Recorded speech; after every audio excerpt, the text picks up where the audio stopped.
Të nderuar dhe të respektuar besimtar, vëllezër dhe motra. Në radhë kemi Suretul Furqan, surja Furqan, që e ka emrin surja e standardit, surja me emër Furqan që e ka kuptimin ajo që ndan të vërtetën nga e kota, apo përcaktuesi i kufive. Sura Furqan, të dashur besimtar, është sure mekase, e përbër prej 77 ajeteve, dhe shikojmë që në ajetin e parë të kësaj sureje përmendet pikërisht Kur'ani famëlart me emrin Furqan, ndarësi, dhe nga ky ajet ka marrë edhe emrin kjo sure. Thot Allahu Gjeleshanu në Kur'anin famëlart: Tabarakalladhi nazzala al-Furqana ala 'abdihi liyakuna lil 'alamina nadhira. Ai që ja zbriti Furqanin, Kur'anin famëlart, dallues të së vërtetës nga e pavërteta, robit të vet, Muhamedit alayhi salatu wassalam, i cili është pejgamber këshillues për mbar botën, ky pra Allahu Gjeleshanu është i madhëruar. Shohim të dashur besimtar që Allahu Gjeleshanu ka përmendur Kur'anin famëlart me emrin Furqan, duke na dhënë pikë së pari një mësim të madh, dhe ka përcaktuar Kur'anin famëlart si dallues, si përcaktues, si vendosës i standardeve të vërtetës dhe të pavërtetës, të drejtës dhe të kotës. Duke qenë kështu, automatikisht atij që i ka zbritur Kur'ani famëlart, Furqani, Muhamedit alayhi salatu wassalam, e bën atë që të jetë siç Allahu e ka përmendur në Kur'anin famëlart, beshira wa nadhira, është përgëzues i së mirës, por është dhe qortues ndaj së keqes. Që do të thotë, Muhamedi alayhi salatu wassalam, duke e marrë Kur'anin famëlart dhe duke e bërë atë ligj të jetës së tij, do të thotë që ai tashmë përcakton çfarë është e drejtë tek Zoti Gjeleshanu dhe çfarë nuk është e drejtë, me çfarë është i kënaqur Zoti Gjeleshanu dhe me çfarë ai është i hidhëruar. Dhe pikërisht me këtë gjë Muhamedi alayhi salatu wassalam do të jetë mësues i mbar njerëzimit, do të jetë mësuesi i të gjithë besimtarve dhe është mësuesi i gjithë secilit prej nesh. Të dashur besimtar, në Kur'anin famëlart, duke u nisur pikërisht nga emri që Kur'ani pra ka marrë në këtë sure, Furqan, ndarës, siç e përmendëm më lart, ne shohim që në Kur'anin famëlart do të kemi 3 tematika thelbësore ku përcaktohet ndarja midis diçkaje dhe diçkaje tjetër. Ne shohim në Kur'anin famëlart në mënyrë të qartë që Allahu Gjeleshanu me shpalljen e tij ka bërë ndarjen e besimit dhe të kufrit, pra mohimit. Allahu Gjeleshanu me shpalljen e tij në Kur'anin famëlart e ka qartësuar se çfarë është besimi i pastër, e çfarë është kufër, e çfarë është mohim, e çfarë është besim i kot. Kështu me Kur'anin famëlart, si librin e fundit që e ka shpallur Allahu Gjeleshanu për marrë njerëzimin, shohim që Zoti Gjeleshanu përfundimisht ka vendosur themelet e besimit të pastër, e ka treguar qartë se çfarë është besimi monoteist, dhe po ashtu e ka qartësuar në mënyrën më të qartë të mundshme se çfarë është kufri, çfarë është politeizmi, çfarë është idhujtaria, në mënyrë që pikërisht gjithsecili prej nesh, kur ta lexojmë Furqanin, kur ta lexojmë Kur'anin, të jemi të aftë të bëjmë dallimin midis besimit të pastër dhe besimit të kotë. Kjo në fakt si një mëshirë e Allahu Gjeleshanu, si një mëshirë hyjnore që don t'i udhëzoj njerëzit tek e drejta dhe t'i largojnë nga e kota.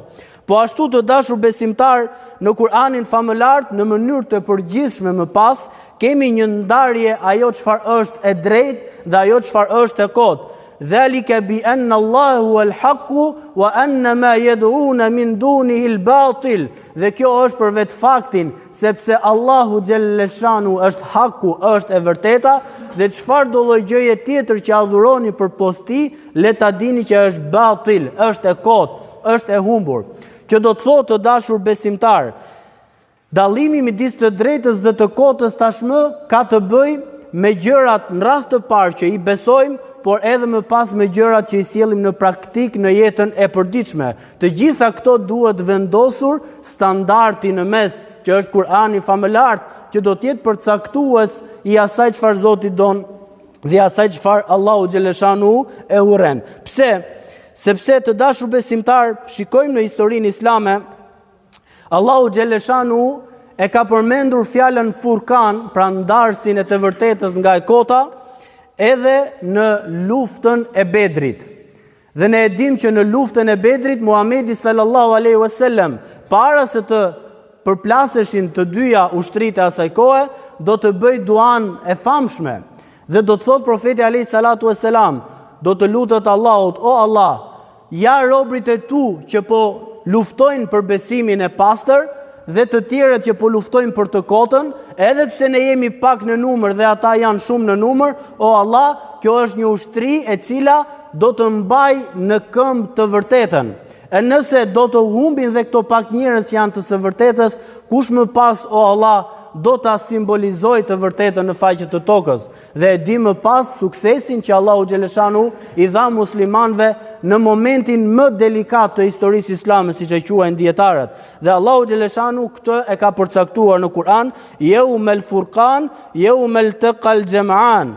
Ditën e Furkanit, atë ditë pra kur u bashkuan, u konfortuan të dy grupet, por është dita kur u dallua e vërteta nga e shtrembërta.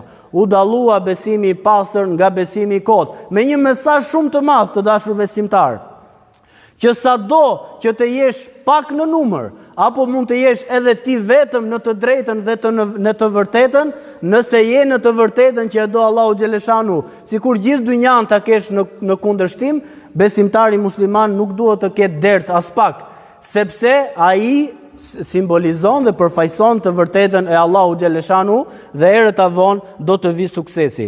Po ashtu të dashur besimtar, shohim në Kur'anin famëlar si Furkan, si dallues i të mirës nga e keqja, bëhet fjalë në Kur'anin famëlar qartazi në pothuajse çdo faqe të tij që më pas është një manual jetësor për gjithë secilin prej nesh si besimtar, halali dhe harami.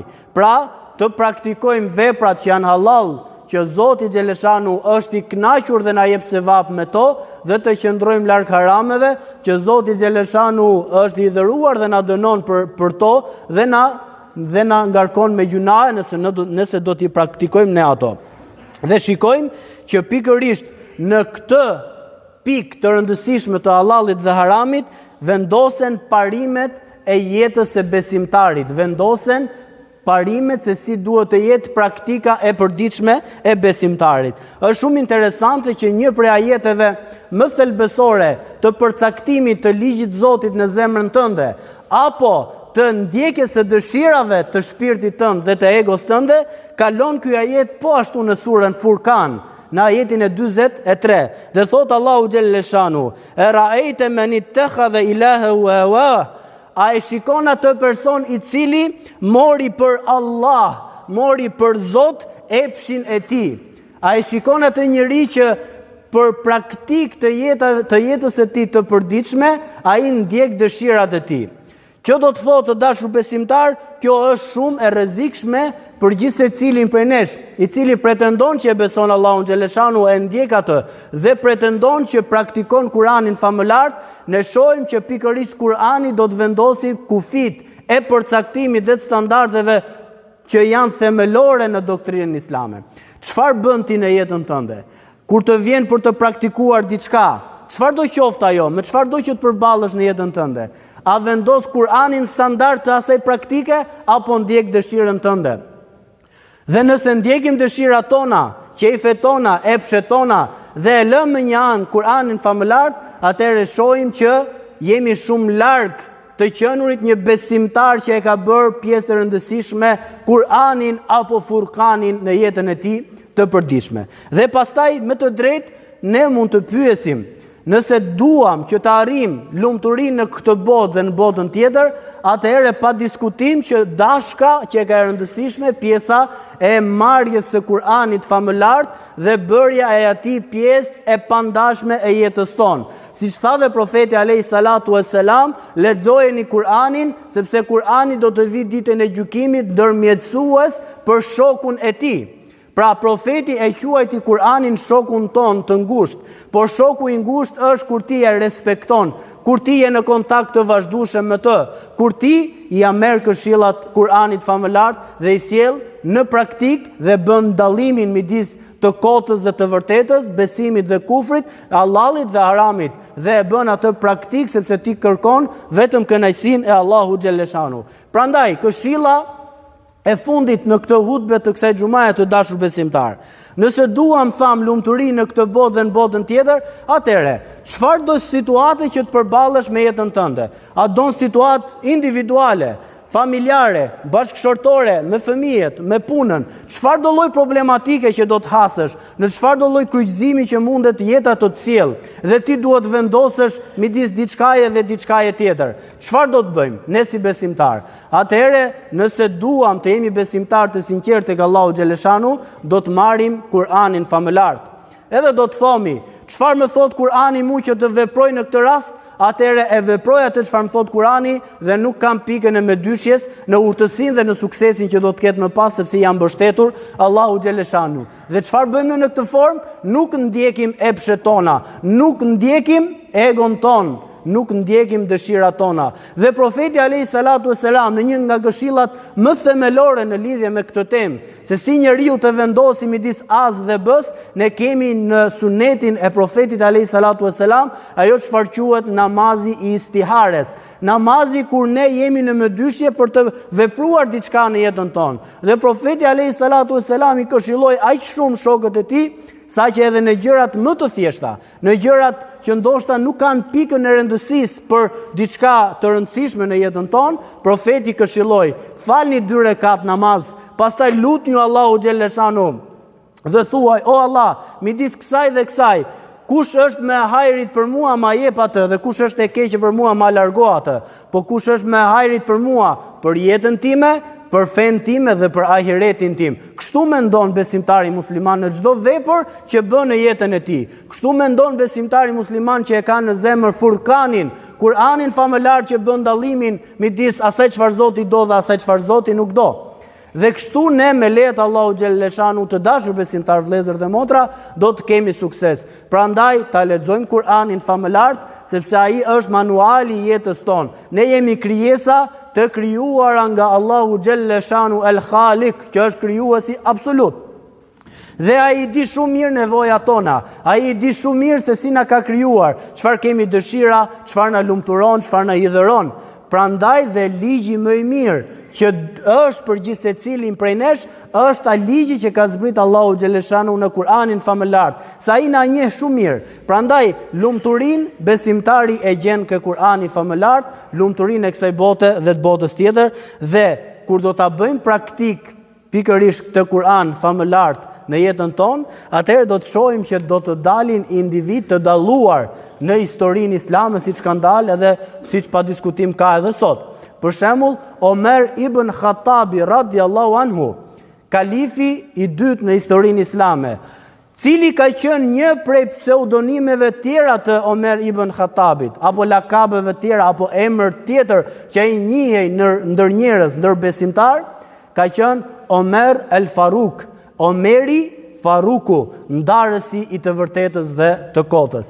Dhe kjo nga vetë hadithi i profetit alayhi salatu wassalam, që përgëzoi Omerin dhe i tha që kur Omeri kalon në një rrugë, edhe shejtani i mallkuar nuk do që të përballet me të, por ndron rrugë shejtani dhe Omeri vazhdon në drejtsinë e tij. Sepse ky ishte Omeri radiallahu anhu, që kur u bë halif, shkoi në Qabe dhe do ta kritikonte veten e tij. O Omer, ti që djeri dje ishe bari dhe vesh, ti që djeri dje ishe një njeri rëndomt në shoqëri, sot Allahu xhaleshanu të zgjodhi të jesh emirul mu'minin, i pari i besimtarve. Po si e arriti Omeri radiallahu anhu këtë privilegj kaq të madh, sepse ai ishte i lidhur me El Furqanin, pra me Kur'anin, që arriti të marri emrin e tij El Faruk, ndarësin i të vërtetës dhe të kodës në praktik jetësore, njerëzore, siç ishte Omeri radiallahu anhu. E lut Allahun xhelle shanu ta bëj Kur'anin të dashur për zemrat tona, ta bëj Kur'anin të pranver të zemrave tona, lumturi të zemrave tona dhe mos ta gjejmë lumturi në asgjë tjetër përveç se tek fjala e Allahu xhelle shanu ve xhelle xhelalu, dhe lut Allahun e lartësuar ta bëj Kur'anin shok të jetës tonë në këtë botë dhe ta bëjë të ndërmjetësues për gjithë secilin prej nesh në botën tjetër. Allahun e lut na bashkojë në xhenetet e tij të larta. Wa qulu qauli hadha wastaghfirullaha li